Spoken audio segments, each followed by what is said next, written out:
Hey friends, it's Kaylin here at Full Purpose and Heart, and today I am bringing you my summer camp video. Now, I am not sure what the interest level is on this kind of thing about how to host your own summer camp, but sometimes the greatest thing that you have to try to get over is how do I do it? And some of you may be in that place where you have some interest in hosting a summer camp for the kids in your area as well as your own kids, but you just don't know how to go about doing it. So let me show you how I hosted our summer camp for our neighborhood kids as well as my own. We had 7 kids come to camp this first session, so I'm just gonna run through kind of the couple of days that I did it and how I set it up and that sort of thing. So if you're interested in that kind of information, then let's go ahead and get started.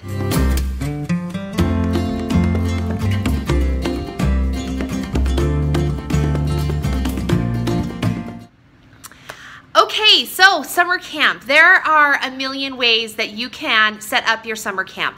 I am just going to tell you how I did it for me. So I ran a 4-day summer camp. It was just during the day, and I had the kids for 4.5 hours each day. And filling that time really wasn't as difficult as it may sound initially. So just with a little bit of planning and a little bit of craziness, then you can also have summer camp for yourself. So just a couple of pointers before you get started. First, you need to market yourself or advertise for yourself, and let me just tell you how I did that. First, I set up a website. Just in my opinion, I feel like if you have a website that looks even remotely organized, then you're gonna have a better interest level because you look professional, you look like you know what you're doing and that sort of thing. So I did mine off of the people that host it are called Wix. So Wix.com, it's a free website, and I just used one of their templates and switched up the words, obviously, so that it would say what I want it to say. I like using Wix because it's a relatively private site. I'm not I'm pretty computer savvy, but not like crazy computer savvy. And I just don't think it's like, you can't Google search my website and be able to find a bunch of information about me and where I live and that sort of thing. So I like it because it's semi-private, but you can give the website like on your private Facebook page or to your like neighborhood group or something like that. And then they can look up the information that you're trying to give them, like times and days and cost and what the campers need to bring and that sort of thing. So my first tip is to set up a website. My second tip is to have pictures. It just looks a little bit better and more professional if you can give an idea of some things that you want to do during your summer camp. Even if it's just pictures of your own kids with some neighborhood kids coming over, like set up a play date. If you don't have any pictures, obviously, because you've never hosted summer camp before, then just invite some kids over from the neighborhood for a little play date one day and take a couple of pictures of them swimming in your backyard or playing with the toys or whatever, doing some little like crafty thing at your table, and then that can count as some pictures. So those are the first 2 tips. And my third tip is to set a price point for yourself so that you can feel like you're making a little bit of money as well as be able to afford some of the things that you're going to purchase to run the summer camp.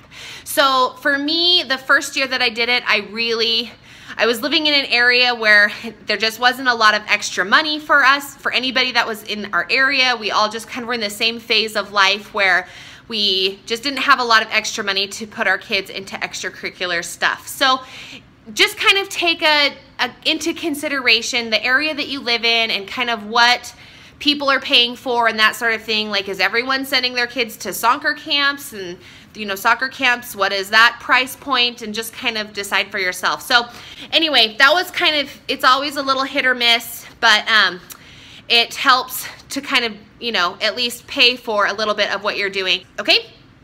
So there's the first couple of tips, is to market yourself. The second tip that I want to give you guys when you guys go to do your own summer camp in your neighborhood is to plan. Having downtime is okay, it's great, but you really want to have stuff prepared for when the kids come. It'll really relieve the stress off, and if you're gonna charge parents to send the kids to your home, then you're gonna wanna have something more than a glorified play date. So for me, this is how I plan our summer camp schedule. This was what we did in our first session of summer camp, and I do 4 days, as you can see, but there are only 3 listed here. So I'll explain that in just a second. So each day I do a very mild theme, and we have, for each day, I like really plan 2 activities. One is like an outdoor activity, and one is a crafty activity that should take at least 20 to 30 minutes to do, ideally. And then on Wednesday, we always have Water Wednesday, and Friday we go on a field trip. It's Field Trip Friday, which involves different things, and I'll explain that when we get there, okay?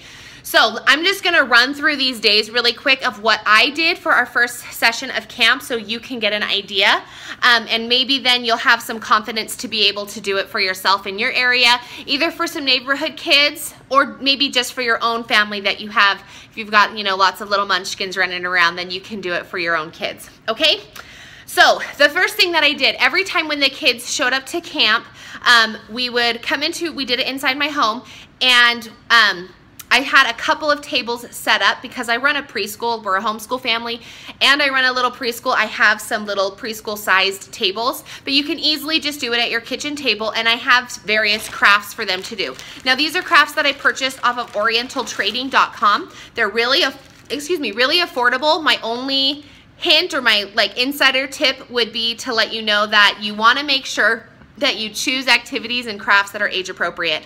I didn't necessarily do that. I found a lot of crafts that I thought were cute, but in the end I ended up making like 6 of the crafts because only one of the kids could do it.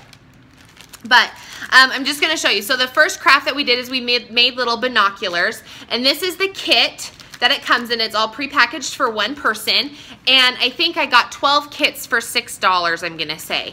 And they're little binoculars that say I love camp on the top. You can kind of see it. It's a black and white picture here. And I would open this, but I'm saving them for my second session of camp that's coming up in a week or 2. So anyway, each kid got their own packet.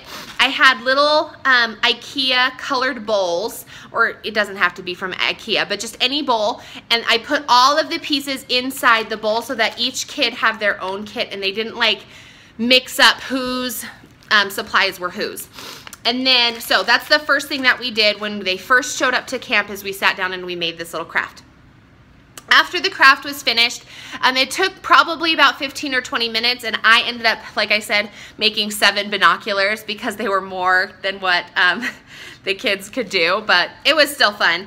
And then I also got a hole punch, and I punched little holes in it, and so that they could string it around their necks, and I put some string on it.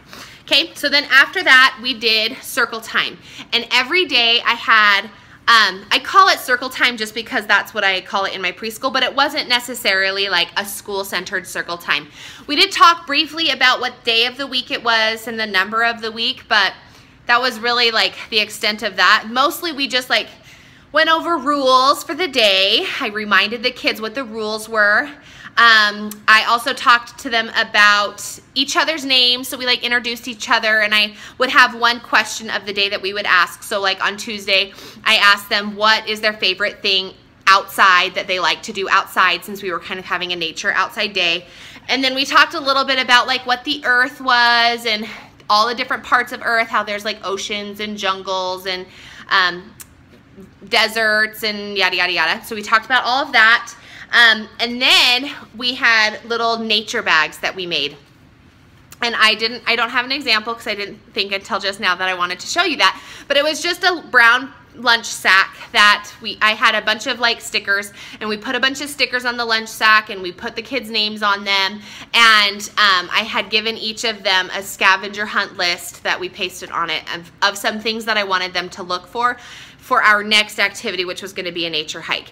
And so we had things like find something round, find something hard, find something green, find some birds and listen to the birds, or yada yada. So depending on like the age of your kids, I did a 3 to 5 camp. So the 3-year-olds are kind of a little bit too young for it, but the 5-year-olds really love it, and everyone in between just kind of falls where they do. But for the most part, it's a fun activity and the kids like it. Okay, as soon as they finished their nature bags, I gave them a small snack. Every day camp provided 2 snacks for the kids, one in the early afternoon and one in the late afternoon. I guess it's early morning. So about 10:15 or so we would have a snack, and then we would have another snack at about 1:15 or so. So we had a snack, and then we went on our nature walk. So I had the kids each day the campers had to bring their own lunches. So I had the kids pack their lunches and we put them in the stroller and we just walked around my neighborhood. We live in an area where there's like a little nature trail, I guess you could call it. It's like a, I don't know, exercise trail.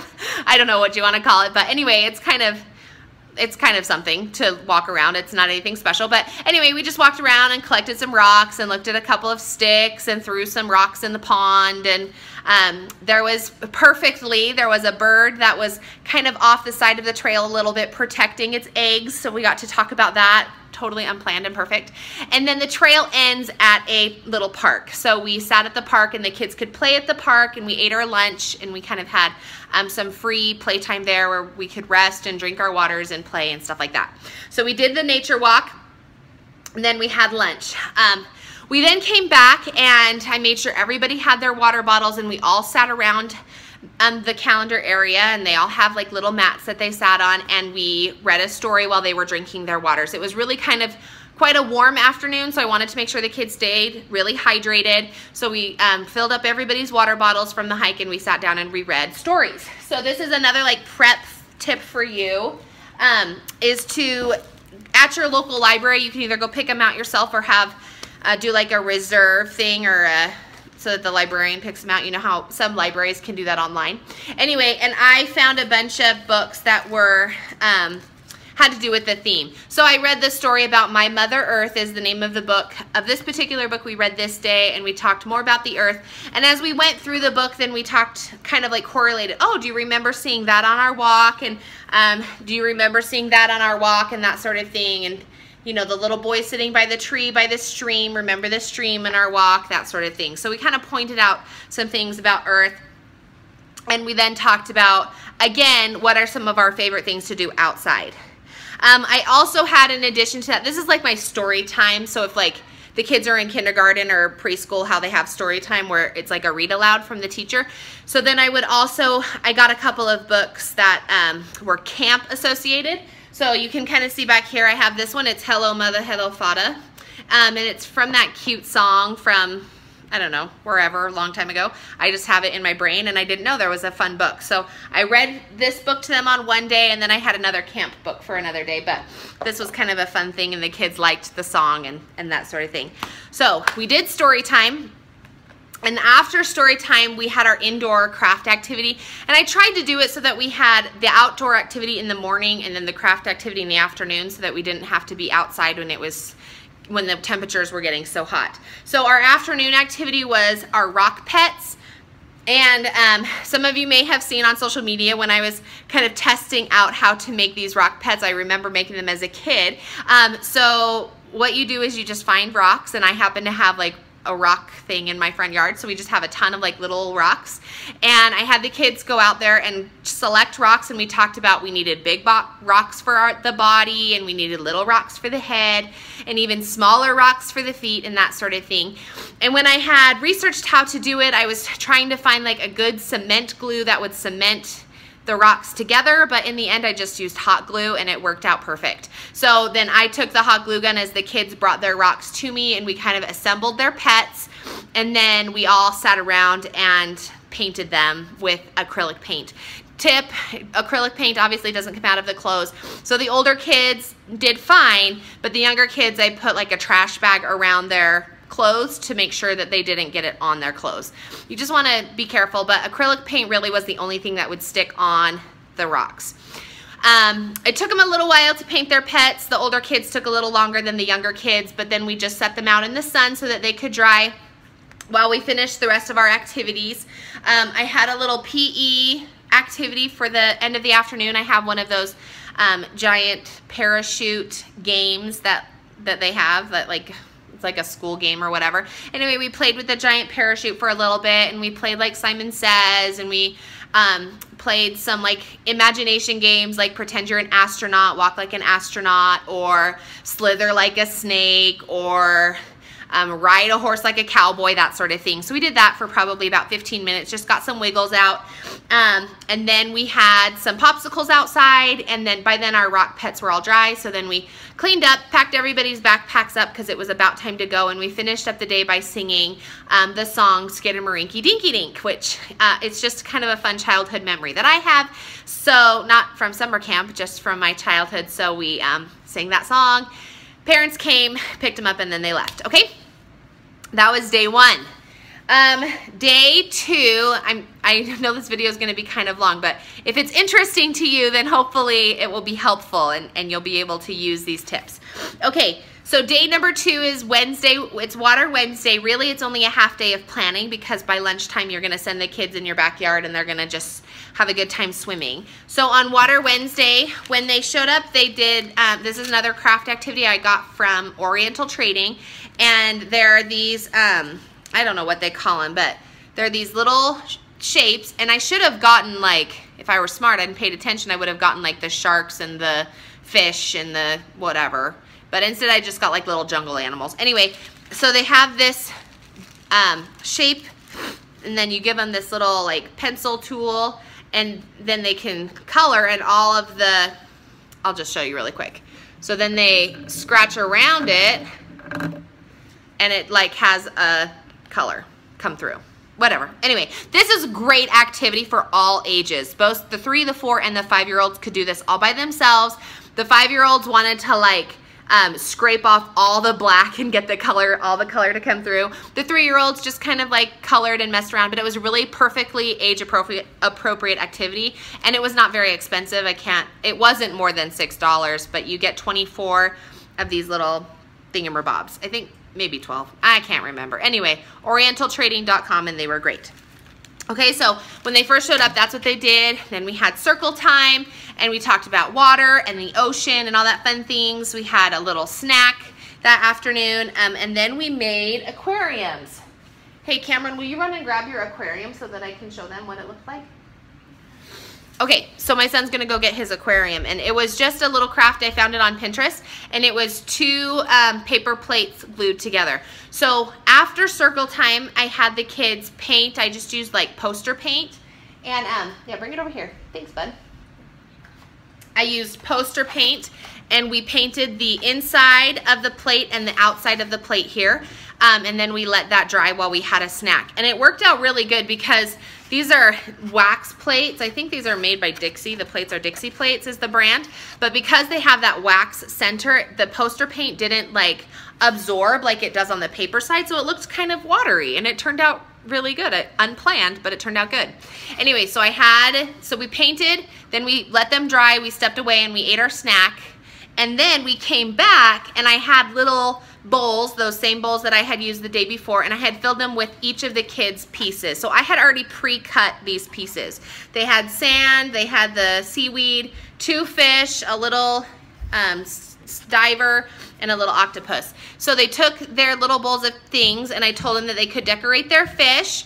And I meant to tell them, like, when we read the stories and stuff, when we looked at some pictures, we looked at like angelfish and clownfish and stuff that have like stripes on them, but then when I went to give them their fish, I forgot to tell them. So I would tell you, when you do it, have your kids like draw like stripes on them or whatever. I just had the kids put faces on theirs, and then the face on the octopus, and then they had to put dots in the sand because the sand is made up of tiny, tiny little pebbles of rocks. Okay? Then we glued everything down, and then we glued this down, and we put the little hangy thing on it so that they can hang them up.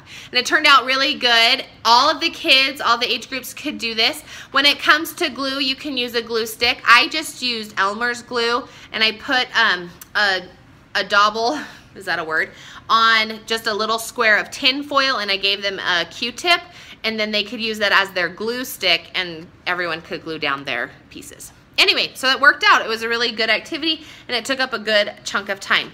We then cleaned up that. We had our lunch, and then as soon as we were finished with lunch, we all went outside, and we had a blow-up swimming pool. We had like a little kiddie pool. We had a slip inside. We had the sprinklers going, and then I had watermelon for the kids to eat, and they just swam for 2 hours, and Loved it. Most of those, I had like little water squirt gun things, and I had some sponges that they like threw around, and cups that they could fill up and dump all over each other. So anyway, lots of different water stuff that they could just play with, and they just played for 2 hours. Most of this stuff that I had, like the slip and slide and the blow up swimming pool, I had purchased with the funds that I had received from my summer camp registration fee or tuition or whatever you want to call it. So camp paid for those for me this year, and then in subsequent years I'll just have them, and it's been nice because then my kids can swim with them as well. So that was that day. We cleaned up, we got them all dressed in their clothes, and their parents came and picked them up. Good day. Thursday is my sports day, and it's kind of a hard day, but so the kids showed up and we made little leis, like this one that's hanging here. And you can kind of see it. This is again from Oriental Trading, and it was, I can't remember, not very expensive. But you get this huge bag of all these foam little flowers, and they also come with these little straw things, separators, and then the strings, which I have in the bottom here.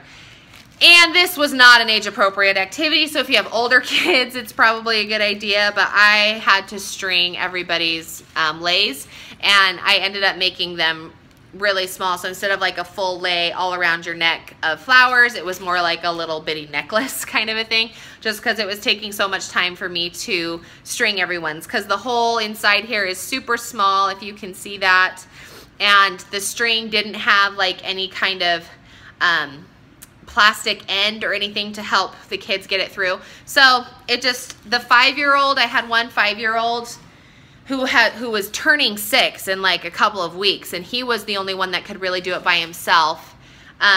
Everyone else just kind of, I don't know, it wasn't great. So, which is why there's so many of these left over, and I probably won't do them again for my next session of camp. But if you have older kids, it would work, and it worked out fine. We then have circle time, and we talked about our physical bodies, and we read this story, The Rechargeables, and this is a story about kids that wake up and they don't have any energy, and they have to find out what gives them energy, and by the end of the book they learn that they have to be active, and they have to eat the right foods and get enough sleep to have their energy. So then we talk a lot about that.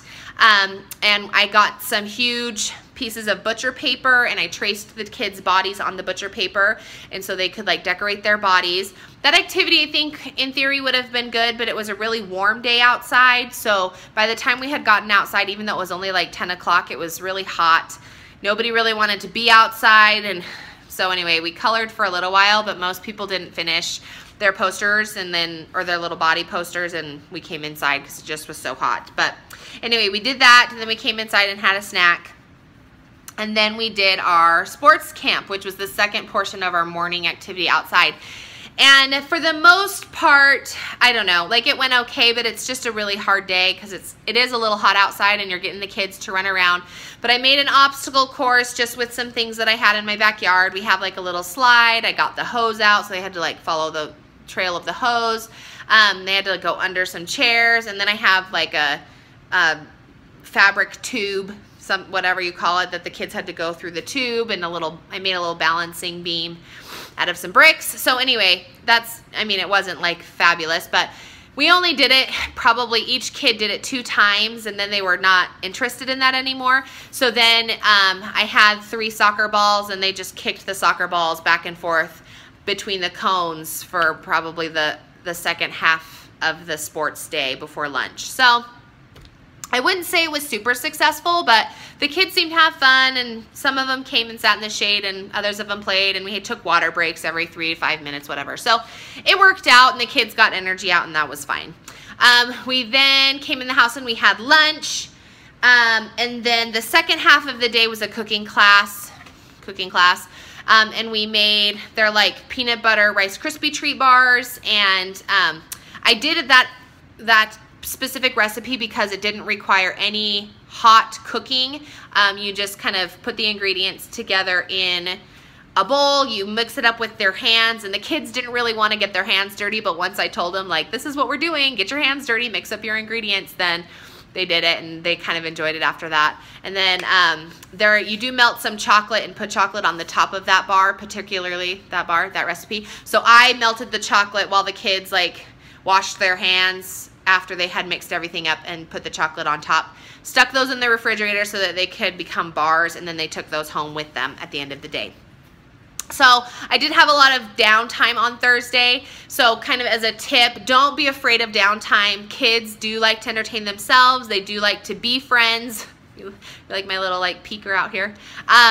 Anyway, use their imagination. So it's okay if you have some downtime while you're cleaning up one activity or trying to get another activity started or that sort of thing. Or if you just have a lot of time finished because they completed the activity a lot faster than you had planned, then I wouldn't be, you know, my first year I was really like uptight about it. Like, oh my goodness, you finished this craft in 10 minutes and I've scheduled 30. Like, what am I going to do with you guys? But this year I just was like, go outside, have some recess and play. And I taught the kids what the word recess meant because obviously from 3 to 5, none of them had been to public school yet, so they didn't know what recess was, and I just was like, just go play with your friends. So they played with toys in the house, or they would go outside or whatever, so it worked out fine. So anyway, those were the 3 days of planning that I did, and then on the last day, Friday, is my field trip. And on this particular day, I took the kids on a hike, and we went up like this little trail that was really simple. We played around in the stream that was up there, came back down the trail, and then we had lunch, and they just explored the area, and they chased a squirrel around, and it was a really fun activity for them. Came home, had some popsicles, and then I sent them home. So, and that was it. That was summer camp. Now, a word to the wise. This is not a walk in the park. Hosting summer camp is a lot of work, and as a busy mom, it's something that you just have to like decide if you're going to want to do it or not. And I really do love providing this kind of activity or outlet for my kids, so that's why I do it. And it was really fun for the other kids too. So it is a lot of work, and it takes some planning, a little bit of energy, but it really is fun, and I feel like it's totally worth it, and it's super fun. And if you can do it right and get enough kids to come and you charge a good price, then you can have a little bit of free fun money when you're done, so that you and your immediate family or your kids can go and do something that you wouldn't have otherwise been able to do, or you can have somebody to go buy a new dress, or anyway, fun things like that. So I really like it. It works out. I'm trying to think, a couple other tips that I do. I do make t-shirts for the kids, just with like my little whatever, I don't know if you want to call it a logo, but it just says summer camp on it, and this year they were blue, and it's just, I just put it on an iron-on that you can, you know, that Avery iron-on product that you buy, and then you just iron it on the fabric and it stays. So I made everybody a t-shirt this year, and that was fun. And the shirts run anywhere between $3 to $6. The smaller size shirts are less expensive, or excuse me, are more expensive. The larger size, youth size shirts are less expensive. So it just kind of depends on what kind of kids you have. The size of camp is obviously your choice. I try to keep mine to 6 kids. I took 7 this last time, but I want to try to keep, be able to put them all in my car so that we can go on a field trip. If you have more kids than you have space in your vehicle, then you'll want to kind of get some other parents to commit to driving on your field trip if you want to do something like that. Yeah, so I think that that's it. Also, I have my parents pay or register for their child on my website. Another reason why a website is a really great thing, because it just makes registration super easy. They can pay with PayPal.